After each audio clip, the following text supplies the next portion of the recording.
Assalamualaikum warahmatullahi wabarakatuh. Selamat bertemu kembali mahasiswa dalam mata kuliah pembelajaran IPA di MI atau SD.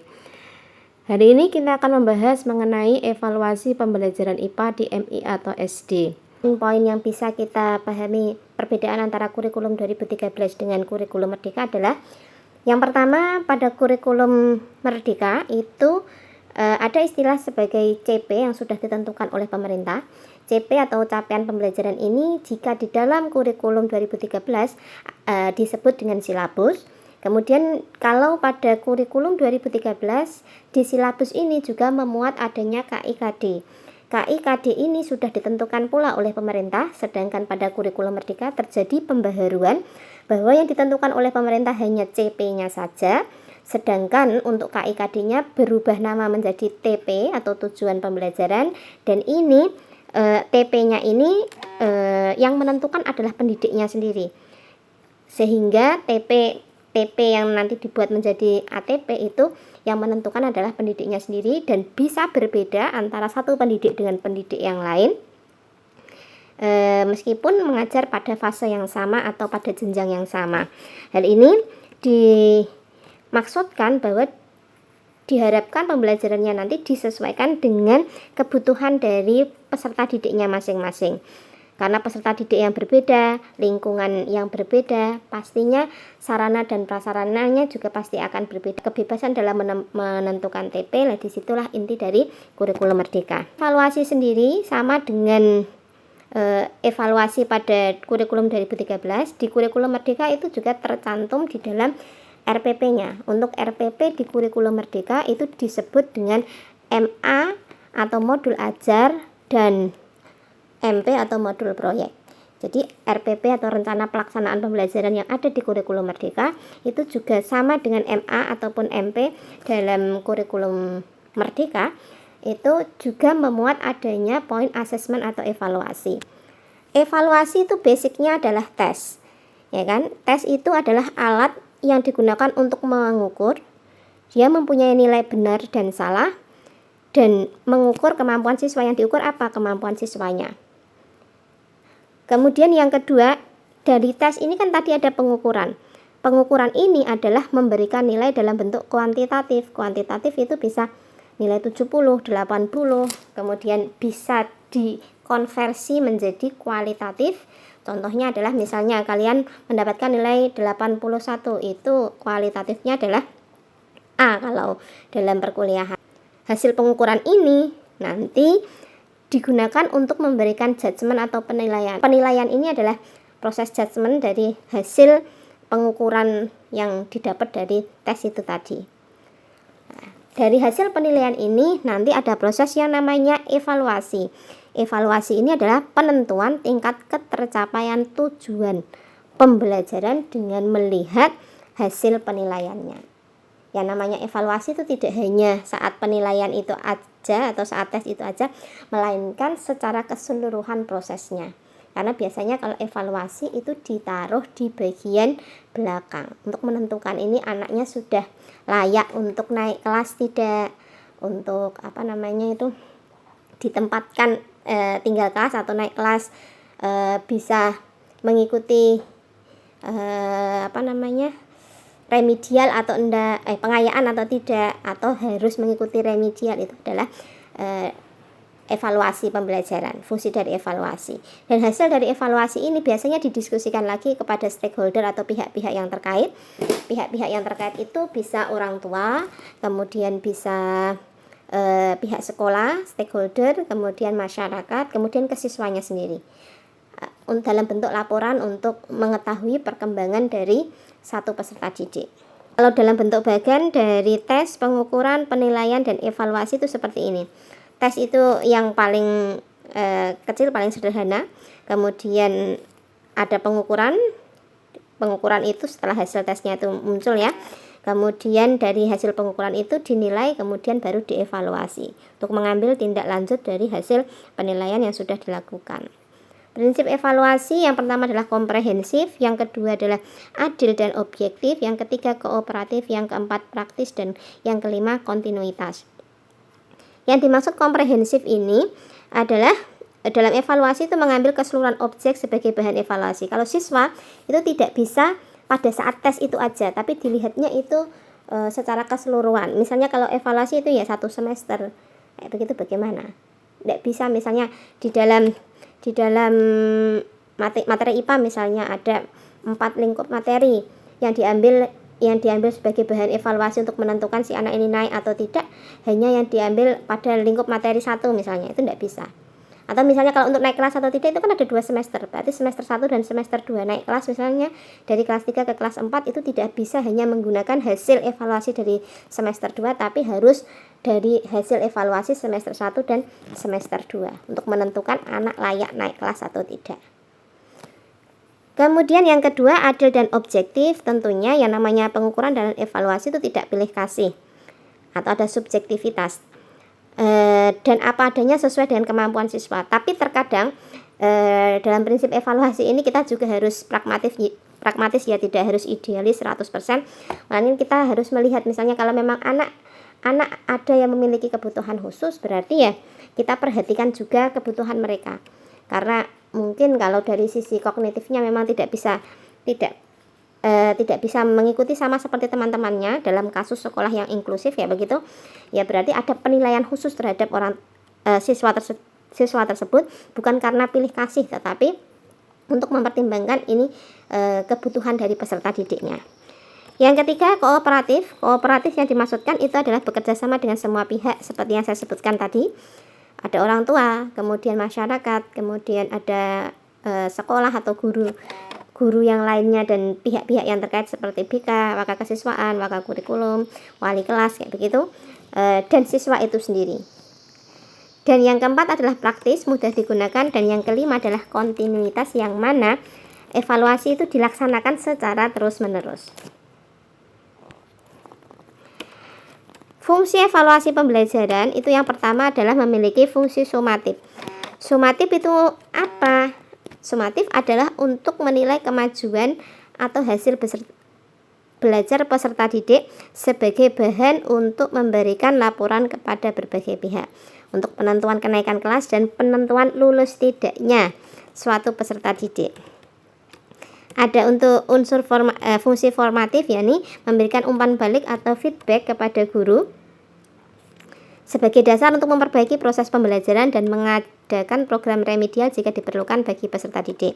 Fungsi yang ketiga adalah fungsi diagnostik, yang mana evaluasi itu digunakan untuk memahami latar belakang dari peserta didik, baik psikologis, fisik, dan lingkungan dari peserta didik yang mengalami kesulitan belajar, dan hasilnya dapat digunakan sebagai dasar dalam memecahkan kesulitan tersebut.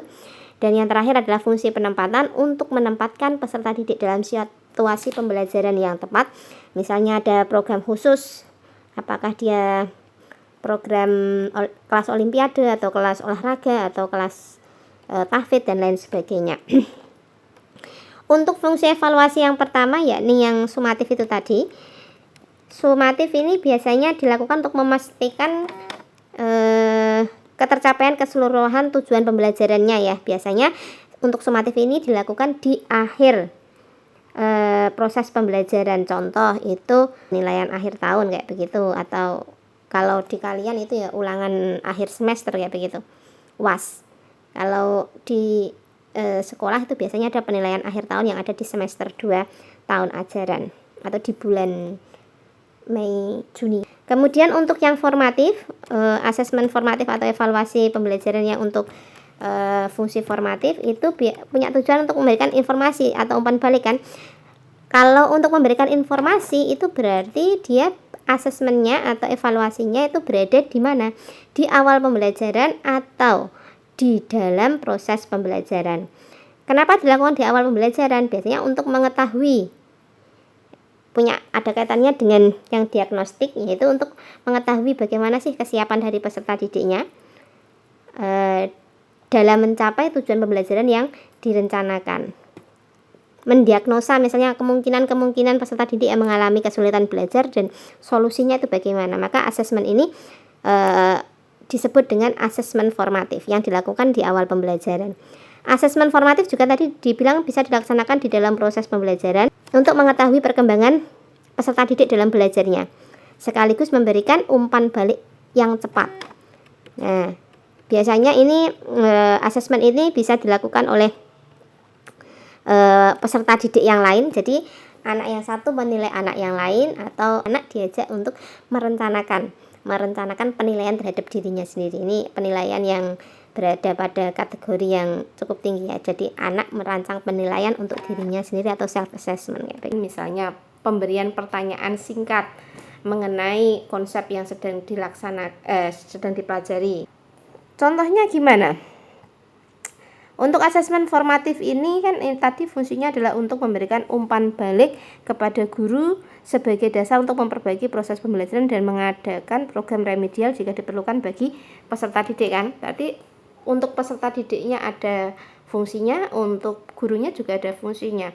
Untuk peserta didik punya fungsi untuk mengetahui progres perkembangan dari belajarnya, kemudian untuk gurunya supaya bisa kasih masukan sebagai dasar perencanaan pelaksanaan pembelajaran yang selanjutnya kan. Caranya gimana? Kalau untuk siswa misalnya di tengah-tengah proses pembelajaran pada kegiatan inti misalnya, guru memberikan kuis sederhana. Kita hari ini belajar mengenai benda hidup dan benda tak hidup misalnya. Tujuan pembelajarannya untuk siswa itu bisa mengetahui atau bisa memahami ciri-ciri dari makhluk hidup misalnya, mengidentifikasi ciri-ciri dari makhluk hidup.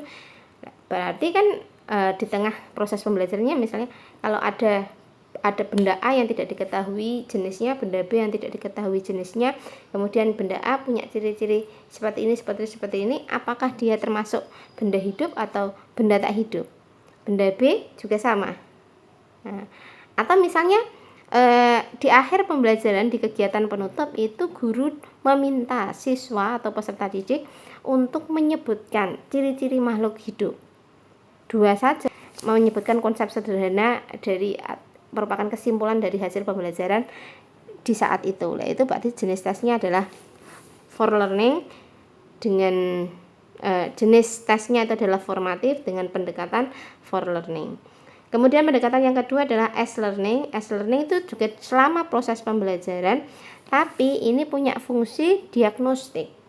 Fungsi diagnostik itu untuk mengetahui latar belakang dari peserta didik kan, baik mau psikologis, fisik, atau lingkungan dari peserta didik. Misalnya kalau untuk belajar konversi satuan suhu misalnya yang pakai persamaan umum suhu, itu kan berarti peserta didik harus bisa atau harus mampu dulu untuk mengetahui pecahan kan, mengetahui operasi pecahan kan dalam matematika. Nah, anak ini fungsinya di depan ya, di dalam proses pembelajaran di kegiatan pendahuluan kok diberikan asesmen as learning ini, maka siswa paling tidak dia tahu, oh hari ini kita belajar IPA-nya nggak tentang biologi atau nggak tentang tumbuh-tumbuhan, hewan-hewan, tapi kita belajar IPA-nya itu terapan matematika. Aku kalau tidak bisa berarti apa yang harus kulakukan itu tahu, dan guru juga pasti tahu kesiapan dari peserta didiknya itu seperti apa. Bentuknya gimana? Bentuknya bisa dalam bentuk self assessment atau penilaian diri sendiri, dan juga peer assessment atau menilai teman sebaya.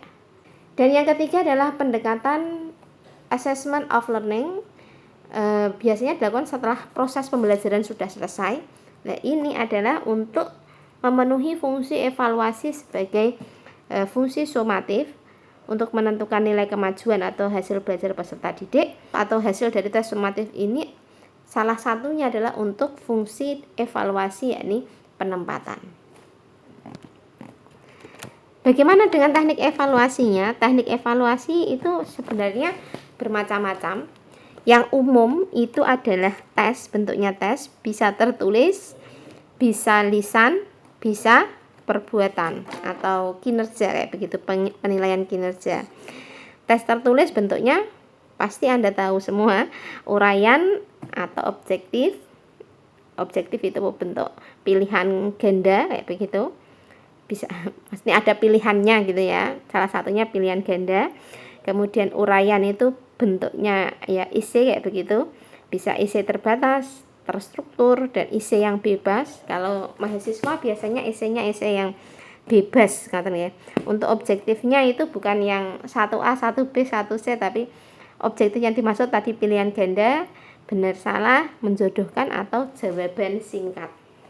Untuk tes lisan itu biasanya itu dalam bentuk kuis sederhana yang dijawab secara langsung kayak begitu, atau siswa menyetorkan hafalannya kayak begitu gitu. Dan untuk tes perbuatan atau tes kinerja itu biasanya kalau setelah kita melakukan praktek itu bisa dilakukan tes kinerja ini tadi. Kemudian ada teknik yang kedua, teknik non-tes. Untuk teknik non-tes ini jenisnya ada macam-macam. Bentuk instrumennya ada observasi, wawancara, studi kasus, rating scale atau skala penilaian, checklist, portofolio, proyek, grafik perkembangan atau kontinum, dan catatan anekdot. Pada observasi, misalnya observasi wawancara itu biasanya satu paket dengan rubrik ya. Rubrik itu apa? Rubrik adalah pedoman yang dibuat untuk menilai dan mengevaluasi kualitas capaian kinerja peserta didik, sehingga guru dapat menyediakan bantuan yang diperlukan untuk meningkatkan kinerja. Rubrik ini juga digunakan oleh pendidik untuk memusatkan perhatian pada kompetensi yang harus dikuasai. Untuk contohnya, kira-kira untuk cari contoh-contoh dari bentuk instrumen dari penilaian ini, saya rasa bisa ya. Kalau checklist itu berisi data atau informasi, ciri-ciri, karakteristik, dan elemen yang akan dinilai. Untuk grafik perkembangan adalah grafik yang menggambarkan tahap perkembangan peserta didik. Sedangkan portofolio adalah kumpulan dokumen hasil penilaian, penghargaan, dan karya dari peserta didik dalam mata pelajaran tertentu yang mencerminkan perkembangan dalam kurun waktu tertentu. Evaluasi atau asesmen digunakan untuk mengetahui ketercapaian tujuan pembelajaran. Bagaimana bentuknya? Bisa dalam bentuk kriteria, kemudian dalam bentuk pendekatan deskripsi, dan skala interval atau nilai. Evaluasi tadi punya fungsi ya, menyusun mengetahui kelemahan dan kekurangan selama proses pembelajaran untuk menyusun MA selanjutnya, modul ajar selanjutnya.